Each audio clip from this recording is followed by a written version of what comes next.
Salam əzizləyicilər, bugünkü avtomobilimiz 2010-cu il Toyota Prius'dur. Deməli, belə bir problem var ki, kondensaner qoşulmur, işləmir.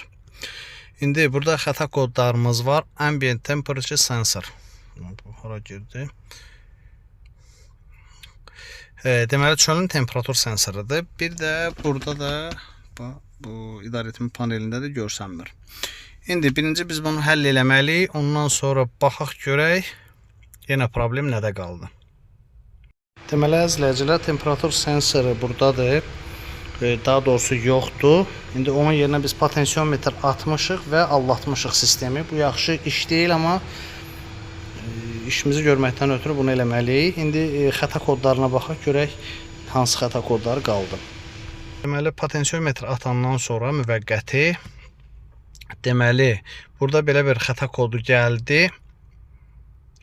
Communication malfunction, AC inverter local. Bu hazırki xəta kodudur. Ona görə də kompresor işə düşmür. İndi biz baxacaq, görəcəyik ki, problem nədədir. Göstərim sizə. İndi hal-hazırda sensor allatmışıq. İdarəetmə panelində bu belə bir yazı gəldi. İndi biz sxemlə də baxaq, görək problem hardadır. Kompresorun üstündə belə bir şteker var. Biz birinci ora baxmalıyıq. Dördüncü ayaqda gövdədir. Beşinci ayaqda da zamok açandan sonra plus 12 volt gəlməlidir. İndi yoxlayıb sizə göstərəcəyik. Əzizləyicilər, deməli sxemdən də gördüyü kimi buradakı ayaqda bizdə akkumulyator batareyasının voltajı olmalıdır. 14-33'dür. 5-ci ayaqda da gövdə ilə siqnal olmalıdır. Bəli, siqnalımız da var.